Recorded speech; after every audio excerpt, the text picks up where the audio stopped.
Dear student, मुझे पता है कि आप सभी लोग 24 मार्च की तैयारी बहुत बेहतरीन ढंग से कर रहे होंगे। सारी चीज़ें आपको समझ में आ रही होंगी, लेकिन एक चीज़ आपको समझ में नहीं आ रहा होगा कि जो हमारे हिंदी पद साहित्य का इतिहास पे जो प्रश्न आते हैं वो किस तरह के प्रश्न आते हैं, कौन से ऐसे प्रश्न हैं जो हमारे हमेशा बोर्ड एग्जाम में पूछे जाते हैं, और बिल्कुल हमारे 24 मार्च 2022 को कौन से प्रश्न पूछे जाएंगे। तो बिल्कुल इस वीडियो में आपको क्लियर हो जाएगा। यहाँ पे मैं 10 प्रश्न लेके आया हूँ जो काफ़ी इंपॉर्टेंट है, और यही प्रश्न आपको 24 मार्च 2022 को देखने के लिए मिलेगा। तो बिल्कुल इस वीडियो को लास्ट तक देखिए। जो आपका पहला प्रश्न आता है और दूसरा प्रश्न आता है, इजीली उसको सॉल्व कर लेंगे और बिल्कुल आप लोग 70 में 70 नंबर पा सकते हैं। तो इस वीडियो को लास्ट तक जरूर देखिएगा। एक एक प्रश्न काफी इंपॉर्टेंट मैंने लिया है, काफी मैंने रिसर्च किया है, आंसर में देखा है, क्वेश्चन बैंक में देखा है, बुक में देखा है। उसके बाद मैं क्या किया हूं, इस वीडियो को बना रहा हूं। तो इस वीडियो को लास्ट तक जरूर देखिएगा, काफी आपको फायदा होने वाला है। तो चलिए हम लोग देखते हैं प्रश्नों को, और यहाँ पे लास्ट में आपको एक टिप्स बताऊंगा ताकि आपको इजिली पता चल जाए कि किस तरह के प्रश्न बोर्ड एग्जाम में पूछे जाते हैं। तो पहले तो देखिए यहाँ पे सबसे जो इंपॉर्टेंट प्रश्न पूछा जाता है वो पूछा जाता है कि भक्ति काल के किसी एक कवि का नाम लिखिए। तो देखिए भक्ति काल में बहुत सारे कवि हैं, लेकिन जो सबसे फेमस हमारे हैं सूरदास हैं, तुलसीदास हैं।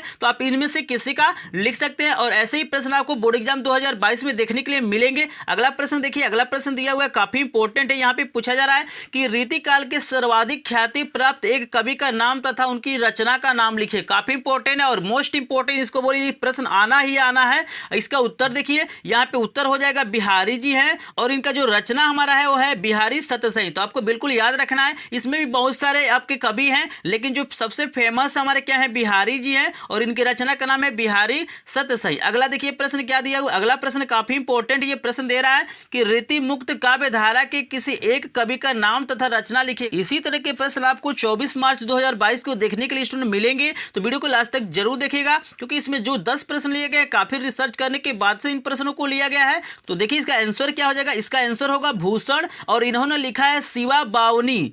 ये भूषण है कवि, और इन्होंने लिखा है शिवा बावनी। अगर किसी तरह का दिक्कत होता है, अगर लगता है कि प्रश्न का उत्तर गलत है, तो एक बार कमेंट करके जरूर बताइएगा स्टूडेंट। यहाँ पे आगे चलिए देखते हैं कौन सा प्रश्न है, उसका उत्तर क्या होता है। तो देखिए स्टूडेंट, हमारा जो अगला प्रश्न है लिखा हुआ है कि रीति काल के दो प्रमुख कवियों तथा उनकी रचनाओं का नाम लिखिए। ये प्रश्न तो बिल्कुल आना है, 100% है कि ये प्रश्न पूछा जाता है बोर्ड एग्जाम में। यहाँ पे बता रहा है कि रीति काल के दो प्रमुख कवियों तथा उनकी रचनाओं का नाम लिखना है। यहाँ पे देखिए कवि का नाम भी लिखना है और उनकी रचनाओं का नाम लिखना है। दिया हुआ है जो पहले हमारे हैं केशव दास है, इन्होंने लिखा है रामचंद्रिका, आपको याद रखना है। दूसरे जो हमारे हैं बिहारी जी, इन्होंने लिखा है बिहारी सतसई। तो बिल्कुल इंपॉर्टेंट है, इसको आप लोग याद कर लिए। बिल्कुल इस वीडियो को डाउनलोड करके रख लीजिएगा, और इस वीडियो को एक बार जरूर देख के जाइएगा 24 मार्च को। अगला प्रश्न देखिए स्टूडेंट, यहाँ पे क्या दिया हुआ है, काफी इंपॉर्टेंट प्रश्न है, और इस प्रश्न का उत्तर थोड़ा सा बड़ा इजिली आप लोग याद कर सकते हैं। ये पूछा जा रहा है कि रीति काल की प्रमुख प्रवृत्तियों या विशेषताओं पे संक्षेप प्रकाश डालिए। यानी यहाँ पे रीति काल की विशेषताएं पूछ रहा है। तो इस तरह के प्रश्न तो बिल्कुल 100% आते हैं। तो यहाँ पे विशेषताएं आप देख लीजिए, इजीली मैं बता देता हूँ, छोटे छोटे लाइन मैंने लिखा है।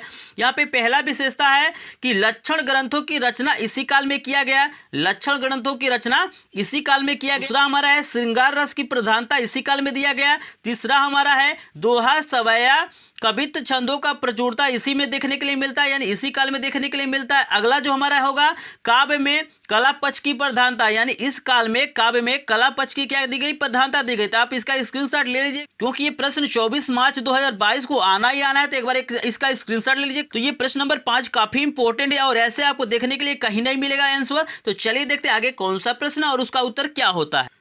तो देखिए तो हमारे सामने प्रश्न नंबर 6 आ गया है, काफी इंपॉर्टेंट ये भी है। यहाँ पे पूछा जा रहा है कि द्विवेदी युग के दो प्रसिद्ध कवियों का नाम और उनकी रचनाएं लिखे। इस तरह के प्रश्न पूछे जाते हैं। यहाँ पे कवि का भी नाम पूछता है और उनकी रचनाओं का नाम पूछता है। तो यहाँ पे आंसर आपको दिखाई दे रहा है। पहले हमारे हैं मैथिली शरण गुप्त, इन्होंने लिखा है साकेत, काफी फेमस है। और दूसरे जो हमारे हैं अयोध्या सिंह उपाध्याय हरिऔध है, और इन्होंने लिखा है प्रिय प्रवास। तो आपको याद रखना है कि हरिऔध जी का प्रिय प्रवास है और मैथिली शरण गुप्त का साकेत है, और ये दोनों क्या है, द्विवेदी युग के प्रसिद्ध कवि है। अगला प्रश्न आपके सामने दिखाई दे रहा है, ये पूछा जा रहा है कि छायावाद के दो कवियों का नाम तथा उनकी रचनाओं का नाम लिखिए। काफी इंपॉर्टेंट प्रश्न है, ये बोर्ड एग्जाम देखने के लिए मिलेगा। ये जो हमारा आंसर होगा जयशंकर प्रसाद, इन्होंने लिखा है कामायनी, और महादेवी वर्मा जी हैं जिन्होंने लिखा है दीपशिखा। ये प्रश्न आपको बिल्कुल याद करके ही जाना है। अगला प्रश्न आपके स्क्रीन पे अभी नजर आएगा, यहाँ पे देख सकते हैं आप लोग। पूछा जा रहा है कि किसी एक प्रयोगवादी कवि का नाम तथा उनकी रचनाओं का नाम लिखिए। तो इसका आंसर आपको हो जाएगा धर्मवीर भारती और इन्होंने लिखा है कनुप्रिया। तो इसको आपको सिंपली याद रखना, क्योंकि ऐसे ही प्रश्न बोर्ड एग्जाम में देखने के लिए मिलेंगे।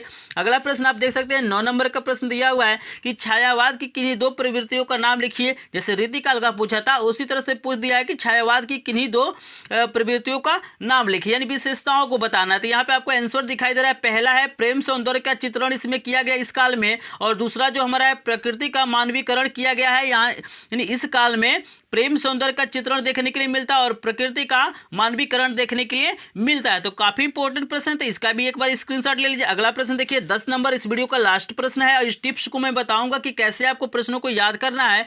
यहाँ पे देखिएगा 10 नंबर प्रश्न पूछ रहा है कि प्रयोगवादी कविता की किन्हीं दो विशेषताओं का उल्लेख कीजिए। तो यहाँ पे जो विशेषताएं पूछता है काफी इंपॉर्टेंट होता है। यहाँ पे पहला है कि मुक्तक शैली का प्रयोग किया गया है यहाँ पे, और जो दूसरा है नवीन बिंब एवं नवीन प्रतीकों का मोह यहाँ पे देखने के लिए मिलता है। यहाँ पे मैं लास्ट में, चूंकि आप वीडियो को देखे हैं तो आपको मैं यहाँ पे टिप्स देना चाहता हूँ कि जो सबसे अधिक जो प्रश्न पूछे जाते हैं वो ये पूछे जाते हैं, या तो युग से संबंधित जो लेखक फेमस होते हैं उनकी रचनाओं को पूछ लिया जाता है, उनका नाम पूछ लिया जाता है, या आपसे पूछ लिया जाता है, या उस युग की विशेषताओं को पूछ लिया जाता है। जैसे आपसे पूछ सकता है कि रीतिकाल की किन्हीं दो प्रवृत्तियों का उल्लेख कीजिए, इसका उत्तर मैंने आपको बता ही दिया। ये भी हमारा 2020 में पूछा गया था प्रश्न। देखिए छायावाद काल के किन्हीं दो प्रमुख कवियों का नाम लिखिए, यानी हर युग के आपको क्या करना है, जो प्रसिद्ध कवि है उनका नाम याद कर लेना है और उनकी रचनाओं को याद कर लेना है। ऐसे यही क्या था, इस वीडियो का टिप्स था और ये वीडियो का लास्ट क्वेश्चन था। ये सारी चीज आपको याद रखना है। आसानी से आप लोग क्या कर सकते हैं, 70 में 70 नंबर पा सकते हैं। और मुझे आशा है कि आपको ये वीडियो पसंद आया होगा, और वीडियो पसंद आया तो वीडियो को लाइक कीजिएगा, चैनल पे नए तो चैनल को सब्सक्राइब कीजिएगा। और ऑलरेडी मैंने क्या किया है,